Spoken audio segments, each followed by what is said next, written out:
నమస్తే, welcome to our channel. AP Congress అధ్యక్షురాలు YS Sharmila ఎప్పటికప్పుడు ప్రెస్ మీట్లు పెట్టి జగన్మోహన్ రెడ్డిని స్ట్రైట్గా కొన్ని క్వశ్చన్స్ అడుగుతూ ఉంటుంది. మరి ఈ నేపథ్యంలోనే వైఎస్ వివేకానందరెడ్డి హత్య కేసులో జగన్ ప్రస్తావించినటువంటి తీరు, వ్యాఖ్యానించినటువంటి తీరుపైన ఆమె మాట్లాడింది. అసలు ఈ కామెంట్స్ని ఎలా చూడాలి తెలుసుకునే ప్రయత్నం చేద్దాం. దీన్ని విశ్లేషించడానికి మనతో పాటుగా ఉన్నారు ప్రముఖ సీనియర్ జర్నలిస్ట్, అదేవిధంగా పొలిటికల్ అనలిస్ట్ కట్టా కార్తిక్ గారు. నమస్తే అండి. నమస్తే. వైఎస్ షర్మిల గారు తన అన్నను జగన్మోహన్ రెడ్డి గారిని అంటే పరిపాలన పరంగా కానివ్వండి ఎటువంటి అంశాలపైన ఆమె మీడియాతో మాట్లాడేటప్పుడు సూటిగా ప్రశ్నలు వేస్తూ ఉంటుంది. మరి ఈ నేపథ్యంలోనే వివేక మర్డర్ గురించి కొన్ని కామెంట్స్ చేసింది. అసలు ఆ కామెంట్స్ని ఎలా చూడాలంటారు? ఈరోజు షర్మిల కొంత వాయిస్ పెంచి మాట్లాడే ప్రయత్నం చేసింది. అన్న అనేటువంటి పదానికి కలంకం జగన్మోహన్ రెడ్డి. మామూలుగా అన్న అంటే ఏంది, అన్నిటికీ నేనున్నానని అండగా ఉండేవాడు. కానీ జగన్మోహన్ రెడ్డి అలా ఉండేవాడు కాదు అన్నట్టుగా షర్మిల గారు చాలా క్లియర్ కట్గా కుండ బద్దలు కొట్టినట్టు చెప్పారు. పైగా వైఎస్ వివేకానందరెడ్డి గారి మర్డర్కి సంబంధించి కూడా కీలకమైన కామెంట్స్ చేశారు.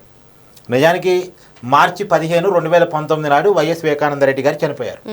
లేటెస్ట్గా మార్చి 15 నాడు ఆయన చనిపోయిన నాడు వైఎస్ సునీత గారు ఆయన గుర్తు తెచ్చుకుంటూ మీడియా సమావేశం పెట్టి అది ఇప్పటివరకు సిబిఐ ఎంక్వైరీ జరిగిన తీరు, తనకున్న అనుమానాలు, తనకు న్యాయం జరిగిద్దా లేదా అనేటువంటి తన ఆవేదన, ఇవన్నీ కూడా మీడియా ముందు షేర్ చేసుకున్నారు. షేర్ చేసుకున్న తర్వాత ఆ very next day YS Avinash Reddy YCP MP ఢిల్లీలో ప్రెస్ మీట్ పెట్టారు. నిజానికి ఒక విక్టిమ్ ప్రెస్ మీట్ పెట్టడం వేరు, ఒక అక్యూజ్డ్ ప్రెస్ మీట్ పెట్టడం వేరు. అక్యూజ్డ్కి రైట్స్ ఉండవు, ప్రెస్ మీట్ పెట్టే రైట్స్ ఉండవు. అందులో వైఎస్ అవినాష్ రెడ్డి బెయిల్ మీద ఉన్న వ్యక్తి. అది బెయిల్ కండిషన్స్కి విరుద్ధం. బెయిల్ కండిషన్స్లోనే చాలా క్లియర్గా ఉంటుంది, నువ్వు బయట ఈ కేసు గురించి ప్రస్తావించొద్దు, ఈ కేసుని ప్రభావితం చేసే విధంగా మాట్లాడొద్దు, ప్రవర్తించొద్దు అని చెప్పేసి ఒక నియమావళి ఉంటుంది. కానీ ఆ నియమావళికి విరుద్ధంగా YS Avinash Reddy press meet పెట్టాడు. సరే, ఇంకా అది సిబిఐ చూసుకోవాలి దాన్ని. కానీ వైఎస్ అవినాష్ రెడ్డి ప్రెస్ మీట్లో కొన్ని అంశాలు లేవనెత్తాడు. వైఎస్ వివేకానందరెడ్డి గారి కుటుంబంలో విభేదాలు ఉన్నాయని, వైఎస్ వివేకానందరెడ్డి గారికి రెండో పెళ్లి అయింది, ఆస్తులు తగాదా కాడ వైఎస్ సునీత భర్త కలిసే ఏదో చేశారు అన్నట్టుగా. అంటే ఈ నేపథ్యంలోనండి ఇటీవల సుప్రీంకోర్టు ఏదైతే వైఎస్ సునీత గారి పైన, అదేవిధంగా ఆమె భర్త పైన, అదేవిధంగా ఎస్పీ రామ్ సింగ్ గారి పైన క్లీన్ చిట్ ఇస్తూ ఉత్తర్వులు ఇచ్చింది. అయినా సరే అవినాష్ రెడ్డి గారు ప్రెస్ మీట్లో అవే అంశాలను లేవనెత్తడం ఎలా చూడాలి? ఎస్, అంటే వైఎస్ సునీత మాటలు, దానికి కౌంటర్గా వైఎస్ అవినాష్ రెడ్డి మాటలు, వీటన్నిటి మీద ఇలా షర్మిల గారు మాట్లాడారు. ఇక్కడ మనం ఒక విషయాన్ని గుర్తుపెట్టుకోవాలంటే, వైఎస్ సునీత గారి తండ్రి చనిపోవడానికి, అంటే వైఎస్ వివేకానంద రెడ్డి గారు చనిపోవడానికి ఇక్కడ కేంద్ర బిందువు వైఎస్ షర్మిల. ఎలా అయిందంటే, మామూలుగా 2019 ఎన్నికల్లో కడప పార్లమెంట్ స్థానాన్ని ఎవరికి ఇవ్వాలి? మామూలుగా ఏంటంటే, కడప పార్లమెంట్ స్థానం కాడ రాజశేఖర రెడ్డి గారు బతుకున్నప్పుడు కడప పార్లమెంట్ అభ్యర్థిగా రాజశేఖర రెడ్డి గారు నిలబడితే పులివెందుల ఎమ్మెల్యేగా వివేకానంద రెడ్డి గారు నిలబడేవారు.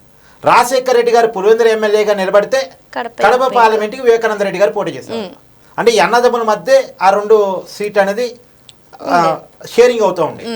కానీ ఎప్పుడైతే రాజశేఖర రెడ్డి గారు చనిపోయారో ఆ పులివెందుల ఎమ్మెల్యే స్థానాన్ని జగన్మోహన్ రెడ్డి గారు తీసుకున్నారు, రాజశేఖర రెడ్డి గారు కుమారుడు. ఇప్పుడు వివేకానంద రెడ్డి గారు పార్లమెంట్ సభ్యుడిగా ఉండాలి కదా, నాకు పార్లమెంట్ స్థానం కావాలి, కడప పార్లమెంట్ స్థానం ఆయన అడిగారు. ఒకవేళ నాకు ఇవ్వడం నీకు ఇష్టం లేకపోతే షర్మిలాకి ఇవ్వు, మన కుటుంబం నుంచి అది బయటికి పోవడానికి వీల్లేదు. ఇప్పటి వరకు సెంటిమెంట్గా మన కుటుంబంలో ఉంటూ వస్తుంది. అప్పటికే జగన్మోహన్ రెడ్డి గారు వైఎస్ అవినాష్ రెడ్డికి ఇవ్వాలని డిసైడ్ అయ్యాడు, భారతీ గారి రికమెండేషన్ మేరకు అనేది వైఎస్ వివేకానంద రెడ్డి గారు అనుమానం. సో భారతీ గారు చెప్పినందుకు నువ్వు ఏదైనా సీట్ ఇవ్వదలుచుకుంటే ఇచ్చుకో, కానీ పులివెందుల ఎమ్మెల్యేని కడప పార్లమెంట్ స్థానాన్ని వేరే వాళ్ళకి ఇవ్వకు, నాకు ఇవ్వటం నీకు ఇష్టం లేకపోతే షర్మిలాకి ఇవ్వు అనే ప్రపోజల్ పెట్టాడు. ఇక ఎంత చెప్పినా ఆయన ఒప్పుకోవట్లే. కాబట్టి ఒప్పుకోని పరిస్థితుల్లోనే ఆయన చంపేశారు అనేటువంటిది వైఎస్ షర్మిల గారికి ఎంపీ సీటు గురించే ఈ హత్య జరిగిందని చెప్పి అంటారా?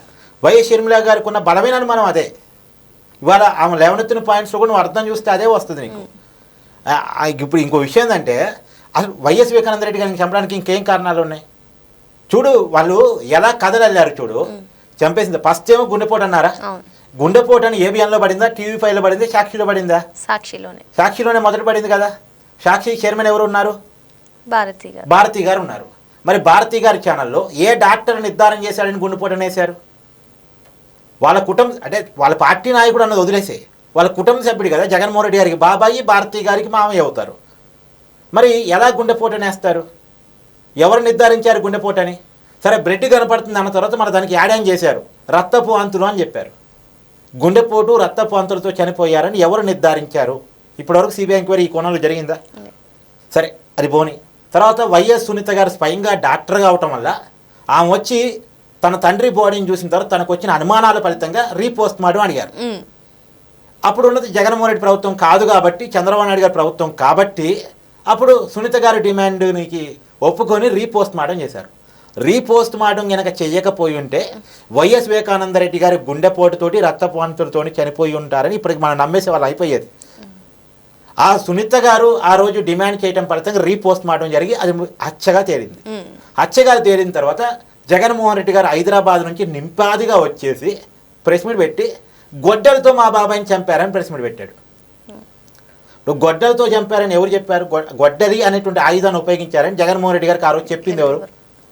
ఈ క్వశ్చన్కి ఇంతవరకు వైసీపీ నుంచి ఆన్సర్ ఉందా? జగన్మోహన్ రెడ్డి గారి నుంచి ఆన్సర్ ఉందా? ఆ రోజు గొడ్డలతోనే తన బాబాయిని చంపారని జగన్మోహన్ రెడ్డి ఎలా చెప్పగలిగాడు?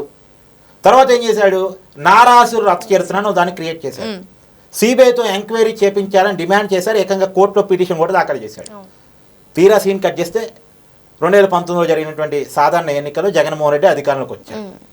అధికారంలోకి తాను వచ్చిన తర్వాత ఇక తను కావాలని కూడా సిబిఐ ఎంక్వైరీ అడగొచ్చు, కేంద్రంతో లాబింగ్ చేసుకుని వేయించుకోవచ్చు. కోర్టులో ఆల్రెడీ పిటిషన్ ఉంది. కానీ కోర్టులో సిబిఐ ఎంక్వైరీ కావాలని వేసిన పిటిషన్ విత్డ్రా చేసుకున్నాడు. అక్కడ సునీత గారికి అనుమానం వచ్చింది. అదేంటి మా అన్నయ్య నా తండ్రి మరణం మీద సిబిఐ ఎంక్వైరీ కావాలని డిమాండ్ చేసినాడు, ఇలా పిటిషన్ విత్డ్రా ఎందుకు చేసుకుంటున్నాడు అని అనుమానం వచ్చి ఆ జగన్ను పోయి అడిగింది. అండ్ సునీత గారు ప్రెస్ మీట్లో చెప్పిన అంశాలే చెప్తాను నేను, కొత్తగా ఏం కాదు. అడిగితే ఆ రోజు జగన్మోహన్ రెడ్డి గారు చెప్పారంట, లేదమ్మా సిబిఐ ఎంక్వైరీ చేస్తే వైఎస్ అవినాష్ రెడ్డి బీజేపీలోకి వెళ్ళిపోతాడు అని చెప్పాడట. అదేంది? సిబిఐ ఎంక్వైరీ వద్దని చెప్పడానికి వైఎస్ అవినాష్ రెడ్డి పార్టీ మారడానికి లింక్ ఎక్కడుంది అసలు? అప్పుడు అర్థమైంది తనకి. అప్పుడు బలి పెరిగి తానే కోర్టుకి వెళ్ళి సిబిఐ ఎంక్వైరీ చేయించుకోగలిగింది. ఆ రోజు సిబిఐ ఎంక్వైరీ చేయించుకున్న తర్వాత అప్పుడు వైఎస్ అవినాష్ రెడ్డి నిందితుడిగా కేసు నమోదైంది. అని ఆ సిబిఐ ఎంక్వైరీలో భాగంగా అప్పుడు కూడా సిబిఐ అధికారిగా ఉన్న రామ్ సింగ్ మీద ఏపీ ప్రభుత్వం ఎంత వేధింపులకు పాల్పడింది. జగన్మోహన్ రెడ్డి ప్రభుత్వం సిబిఐ అధికారి మీద కేసులు పెట్టింది, సునీత మీద కేసులు పెట్టింది. అంటే వైఎస్ వివేకానంద రెడ్డి గారి హత్యకు సంబంధించిన విషయాలు ఏవీ బయటకు రాకుండా ఉండాలని ఎంత విపరీతమైన ప్రయత్నం చేశారు. ఒకవేళ జగన్మోహన్ రెడ్డి గారు అప్పట్లో నారాసురు రథ చరిత్రను విమర్శించారు కదా, తన రాజకీయ ప్రత్యర్థి చంద్రబాబు నాయుడు తన బాబాయిని ఏదైనా చేసి ఉంటే తన అధికారంలో ఉన్నప్పుడు నిరూపించుకుని ఉండాలి కదా. మరి ఎందుకు ఆ కేసుని మరుగుడు పడేయాలని చూశాడు? అంటే చంపింది ఎవరు? జగన్మోహన్ రెడ్డి క్లియర్గా తెలుసు. దాని వెనకాల జగన్మోహన్ రెడ్డి హస్తం ఉంది కాబట్టి ఆయన కేసుకొచ్చాడు. ఆ కేసుని నీరు గార్చే ప్రయత్నం చేశాడు. సునీత మీద రివర్స్ అటాక్ చేశాడు. సునీత మీద కేసులు పెట్టించాడు, సిబిఐ అధికారి మీద కేసులు పెట్టించాడు. వైఎస్ అవినాష్ రెడ్డిని రక్షించే ప్రయత్నం చేస్తున్నాడు. వైఎస్ వివేకానంద రెడ్డి గారి మర్డర్ కేసులో అక్యూజ్డ్ పర్సన్ అయిన తర్వాత కూడా నువ్వు ఎంపీ పదవిలో అవినాష్ రెడ్డిని కొనసాగిస్తున్నావు అంటే అర్థం ఏంటి అసలు? అందుకనే ఇలా మనసు ఇరిగిపోయింది చెల్లెలకి. మనసు అన్న మీద ఇరిగిపోయింది. ఏదో ఒక దశలో నన్న చెల్లెలకి న్యాయం జరగాలని ఉండాలి కదా. ఒక దశలో కాదు, షర్మిల గారు కూడా ఇప్పుడు ప్రెస్ మీట్లో నువ్వు అండగా ఉంటే చంద్రబాబు నాయుడు గారు గడప తొక్కేదా సునీత గారు అని సూటిగా ప్రశ్నిస్తున్నారు. వాస్తవమే కదా. ఇప్పుడు సునీత గారు ఒకప్పుడు నారాసు రథ చరిత్ర అంటే నమ్మిన వ్యక్తే, జగన్మోహన్ రెడ్డి గారికి అండగా నిలబడే వ్యక్తే. అసలు ఒక్క సునీత గారు ఏంటి, జగన్మోహన్ రెడ్డి గారి ప్రతి ఒక్క అంటే వాళ్ళ కుటుంబంలో నేను చెప్తున్నా విను, రాజశేఖర రెడ్డి గారు చనిపోయారు. రాజశేఖర రెడ్డి గారు చనిపోయిన తర్వాత తన తండ్రి సానుభూతి తనకి వస్తేనే రాజకీయంగా నాకు జీవితం అనుకున్నాడు జగన్మోహన్ రెడ్డి. అప్పుడు రాజశేఖర రెడ్డి గారి సానుభూతి కోసం రాజకీయాలతో సంబంధం లేని షర్మిలని విజయమని రాజకీయాలకు పట్టుకొచ్చాడు జగన్మోహన్ రెడ్డి. అవునా కదా? అంతకుముందు రాజకీయాల్లో ఉన్నారు వాళ్ళు? లేదు కదా. తన తండ్రి సానుభూతి ఇంకెక్కువ కావడం కోసం రాజశేఖర రెడ్డిది ప్రమాదం కాదు, ఎవరో ఏదో చేశారు, ఆ రిలయన్స్ చంద్రబాబు నాయుడు సోనియా గాంధీ కలిసి ఏదో చేశారు అని ఒక పుకారు పుట్టించాడు. తీరా సీన్ కట్ చేసి తన అధికారంలోకి వచ్చిన తర్వాత అదే రిలయన్స్ కుటుంబానికి సంబంధించినటువంటి పర్వీన్ నత్వానికి రాజ్యసభ సీట్ ఇచ్చాడు. అంటే జగన్మోహన్ రెడ్డి గారు డబల్ స్టాండర్డ్స్ చెప్తాను నేను నీకు. ఒక విషయాన్ని తనకు రాజకీయంగా ఎలా అనుకూలంగా మార్చుకుంటాడు, తర్వాత ఎలా వ్యవహరిస్తాడు అనడానికి. ఎలా బాబాయ్ విషయంలో నారాసు రథ చరిత్ర అని ఒక సానుభూతిని క్రియేట్ చేసి అధికారంలోకి వచ్చిన తర్వాత సిబిఐ ఎంక్వైరీ వద్దు ఏమొద్దు అని అన్నాడు, తండ్రి విషయంలో కూడా అలాగే చేశాడు. ఇప్పుడు గుర్తుందా, తండ్రి చనిపోయిన తర్వాత పులివెందులో బయ్యాలక్ష్యం వస్తే తను నిలబడలే, తన తల్లిని నిలబెట్టాడు. ఎందుకు? అప్పుడు సానుభూతి కావాలి కాబట్టి. అదే మెయిన్ ఎలక్షన్ వచ్చింది 2014, మళ్ళీ తల్లిని పక్కన పెట్టి తన నుంచి ఉన్నాడు. తల్లిని పక్కన పెట్టాడు, సిట్టింగ్ ఎమ్మెల్యేని పక్కన పెట్టవచ్చు అసలు. సరే పక్కన పెట్టాడు. నిజానికి జగన్మోహన్ రెడ్డి పార్టీకి అధ్యక్షుడు, ఎక్కడ కావాలంటే అక్కడ నిలబడవచ్చు. కానీ పాపం ఆమెను తీసిపోయి కడప జిల్లా నుంచి ఎక్కడో వైజాగ్ ఎంపీగా పంపించాడు. కడపకి పులివెందులకి సంబంధం ఉందా అసలు ఎక్కడన్నా? రాయలసీమలో ఉండే కడపకి ఉత్తరాంధ్రలో ఉండేటువంటి వైజాగ్కి సంబంధం ఉందా? అందులో ఎంపీగా గెలవగలిగిద్దా పాపం ఆవిడ ఆ వయసులో? ఎందుకు పంపించాడు అంటే తల్లికి రాజకీయ జీవితం ఉండకూడదు, అప్పటి వరకు సానుభూతి కోసం తను ఉపయోగించుకున్నాడు అంతే. తర్వాత 2019 ఎన్నికలు అసలు ఏ సీటు ఇవ్వలేదు, వైజాగ్ ఎంపీ లేదు, పులివెందుల ఎమ్మెల్యే లేదు. గౌరవ పార్టీ అధ్యక్షురాలుగా కూడా తర్వాత పార్టీ గౌరవ అంటే పార్టీ పెట్టినప్పుడు సానుభూతి కోసం పార్టీ గౌరవ అధ్యక్షురాలను పోస్ట్ క్రియేట్ చేసి ఇచ్చారు ఆమెకి. అధికారంలోకి వచ్చిన తర్వాత ఆ పోస్ట్ కూడా తీసి పక్కన పడేశాడు, ఇంట్లో నుంచి నెట్టేశాడు.